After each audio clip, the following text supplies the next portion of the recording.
మీ శ్రేయస్సు కోసం చేసే పూజలు హోమాలు యజ్ఞాలు ఇప్పుడు ఒక్క క్లిక్ దూరంలో వేదమందిర్.com. నమస్కారం, వెల్కమ్ టు సుమన్ టీవీ. నేను గీతాంజలి. ప్రస్తుతం మనతో పాటు ప్రముఖ జ్యోతిష్య పండితులు, శ్రీచక్ర పీఠం వ్యవస్థాపకులు, సుమన్ టీవీ ప్రేక్షకులందరికీ ఎంతో సుపరిచితులైన బ్రహ్మశ్రీ ప్రదీప్ జోషి గురువు గారు ఉన్నారు. వారితో మాట్లాడదాం. గురుగారు నమస్కారం అండి. శ్రీమాత్రే నమః.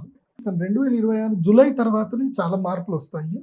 సో నేను చెప్పేది జూలై వరకు, జూలై తర్వాత ఇంకోటి రెండు థియరీస్ వస్తాయి.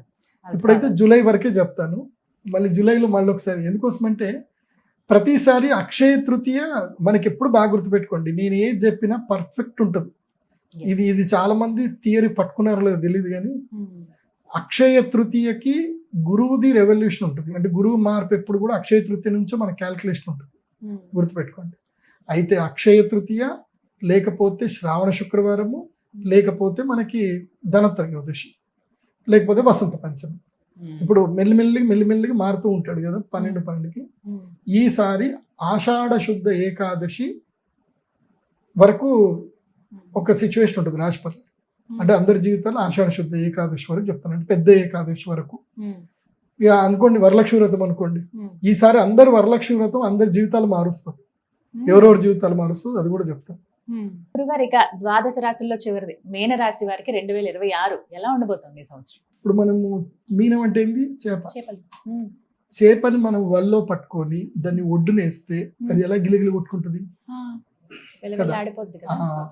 ఈ సంవత్సరము వరలక్ష్మి వ్రతం వరకు వీళ్ళ పరిస్థితి కూడా అదే. ఈ సంవత్సరము అత్యంత వరస్ట్, 12వ స్థానం. అందరికన్నా తక్కువగా బాగా లేనిది ఎవరికి అంటే మా చేపకే, మీనకి. ఏళ్ళనాటి శని ఉంది, ప్లస్ రాహు. ఇటు ముందు శని, వెనక రాహు. ఇటు పోనీయాడు అటు పోనీయాడు, అంటే ముందు చూస్తే నుయ్యి, వెనక చూస్తే గొయ్యి అన్నట్టు ఉంటుంది. ఓకే, చాలా దారుణంగా ఉంటుంది మీన రాశి వాళ్ళకి. దూర ప్రయాణాలు అస్సలు చేయకండి. ఏదో మా పిల్లాడిని స్కూల్లో డ్రాప్ చేసి వస్తానండి అని హెల్మెట్ పెట్టుకోకుండా వెళ్ళకండి. నేను చెప్తున్నా కదా, చిన్న గుళకరాయితోటి కూడా పెద్ద పెద్ద కథలు జరుగుతాయి. కాబట్టి చాలా పేషెన్స్గా ఉండండి, చాలా ఓపిక్గా ఉండండి. అగ్రెసివ్గా ఏమీ వద్దు, కోపం వద్దు, తాపం వద్దు. తిన్నామా, పడుకున్నామా, తెల్లారిద్దా, ఇంతే ఉండండి. మీన రాశి వాళ్ళకి నో ఫైనాన్షియల్ డీల్స్, నో కొత్త బిజినెస్లు ఏవి చేయకండి. అండ్ స్నేహితులకు కూడా సహాయం చేయకండి.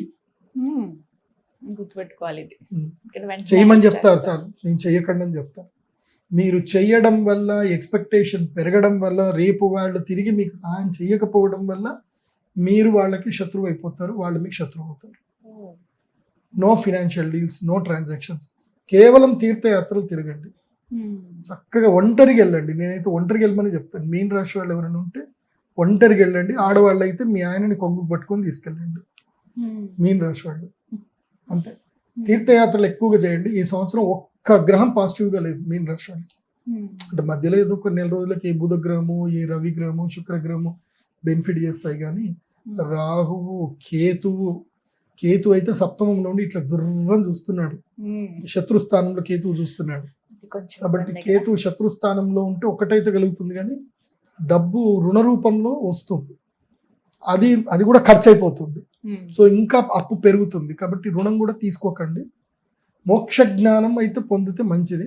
కాబట్టి పంచభూత శివలింగ క్షేత్ర దర్శనాలు చేసుకోండి మీన రాశి వాళ్ళు. పంచభూత శివలింగాలు అంటే ఏంది? పృథ్వీలింగం, జలలింగం, వాయులింగం, అగ్నిలింగం, ఆకాశలింగం. అంటే ఏంది? ఏకాంబరనాథేశ్వర స్వామి టెంపుల్, తర్వాత వచ్చేసి జంబుకేశ్వరము, తర్వాత అరుణాచలేశ్వరము, తర్వాత శ్రీకాళహస్తి, ఆ తర్వాత చిదంబర క్షేత్రం.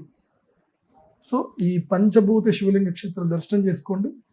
ఈ సంవత్సరం ఎన్ని శైవ క్షేత్రాలు, ఎన్ని వైష్ణవ క్షేత్రాలు దర్శనం చేసుకుంటే మీన రాశి వాళ్ళకి అంత మంచిది. దైవ దర్శనాలు చేసుకోండి. మొత్తంగా 2026లో ద్వాదశ రాశులకి ఈ విధంగా ఉండబోతోంది. ధన్యవాదాలు. నమస్తే. శ్రీమతి.